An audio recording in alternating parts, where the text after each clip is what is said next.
આમોદ તાલુકાના ભીમપુરા ગામેથી અંધશ્રદ્ધાનો કિસ્સો સામે આવ્યો હતો। પોલીસે મામલતદારની હાજરીમાં મૃતક બાળકને કબરમાંથી બહાર કાઢવાની કાર્યવાહી હાથ ધરી હતી। પૂર્વ સરપંચના પુત્રને સાપે ડંખ મારતા હોસ્પિટલના બદલે ભુવા પાસે લઈ જતા મોત નીપજ્યું હતું। 2 કલાક સુધી સાપે ડંખ મારેલ બાળકને મંદિરે બેસાડી રાખતા આખરે શરીરમાં ઝેર પ્રસરી જતા મોત નીપજ્યું હતું। આમોદ તાલુકાના ભીમપુરા ગામે એક 11 વર્ષના તરુણને 2 સપ્ટેમ્બરના રોજ રાત્રિના સમયે ઝેરી સાપે ડંખ માર્યો હતો। જે બાદ બાળકના પિતા તથા તેના કાકા તેને દવાખાને લઈ જવાને બદલે ગામના ભાતુજી મંદિરે લઈ ગયા હતા અને 2 કલાક સુધી ઝેર ઉતારવાના બહાને તેને બેસાડી રાખ્યો હતો। ત્યારબાદ તેને આમોદ સરકારી દવાખાને લઈ જતા હાજર તબીબે તેને મૃત જાહેર કર્યો હતો, જેથી પોલીસે મૃતક બાળકના પિતા તથા તેના કાકા સામે ગુનો નોંધી આગળની કાર્યવાહી હાથ ધરી હતી। તેમજ પોલીસે આમોદ મામલતદારની હાજરીમાં મૃતક યુવકને કબરમાંથી બહાર કાઢવાની કાર્યવાહી ચાલુ કરી હતી।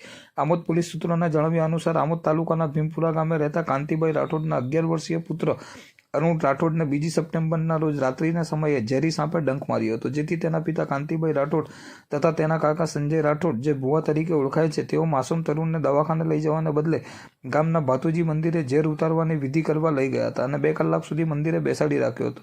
ત્યારબાદ તેને આમોદ સરકારી દવાખાને લઈ જવામાં આવ્યો હતો, જ્યાં હાજર તબીબે તેને મૃત જાહેર કર્યો હતો। આમોદ પોલીસે આજરોજ મામલતદાર વિનોદચંદ્ર જરીવાલાની હાજરીમાં મૃતક બાળકને કબરમાંથી બહાર કાઢવાની તજવીજ હાથ ધરી હતી। તેમજ મૃતકના પિતા કાંતિભાઈ રાઠોડ તેમજ તેના કાકા અને ભુવા સંજય રાઠોડ સામે ભારતીય ન્યાય સંહિતા મુજબ ગુનો દાખલ કરી આજરોજ તેમની અટકાયત કરી આગળની કાર્યવાહી હાથ ધરી હતી।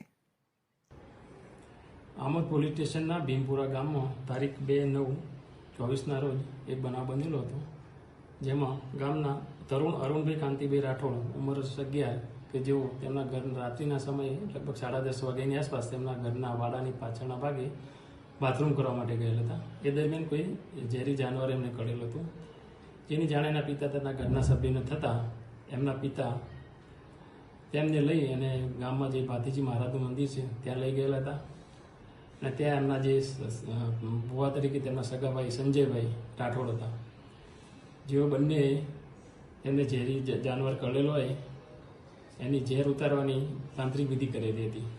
ત્યારબાદ ઘણો સમય ત્યાં વીતી જતાં CHC દવાખાને લાવતા ત્યાં ડૉક્ટરશ્રી એને મરણ જાહેર કરેલા હતા। આ બાબતે આમોદ પોલીસ સ્ટેશનના અનામ હેડ કોન્સ્ટેબલ વિજયભાઈ દાનાભાઈ નાઓએ આ બાબતે તેમના પિતા તથા ભુવા તરીકે એમના જે કાકા છે તેઓએ આ જે તરુણ છે એને સમયસર દવાખાને લઈ જવો જોઈએ, કારણ કે ઝેરી જાનવર કરવાથી એને જો તાત્કાલિક દવાખાને ના લઈ જાય તો મૃત્યુ થવાની સંભાવના છે। એવી તેમને જાણકારી હોવા છતાં તેઓ ઝેર ઉતારવા માટે ભાતીજી મહારાજના મંદિરે લઈ ગયેલા હતા।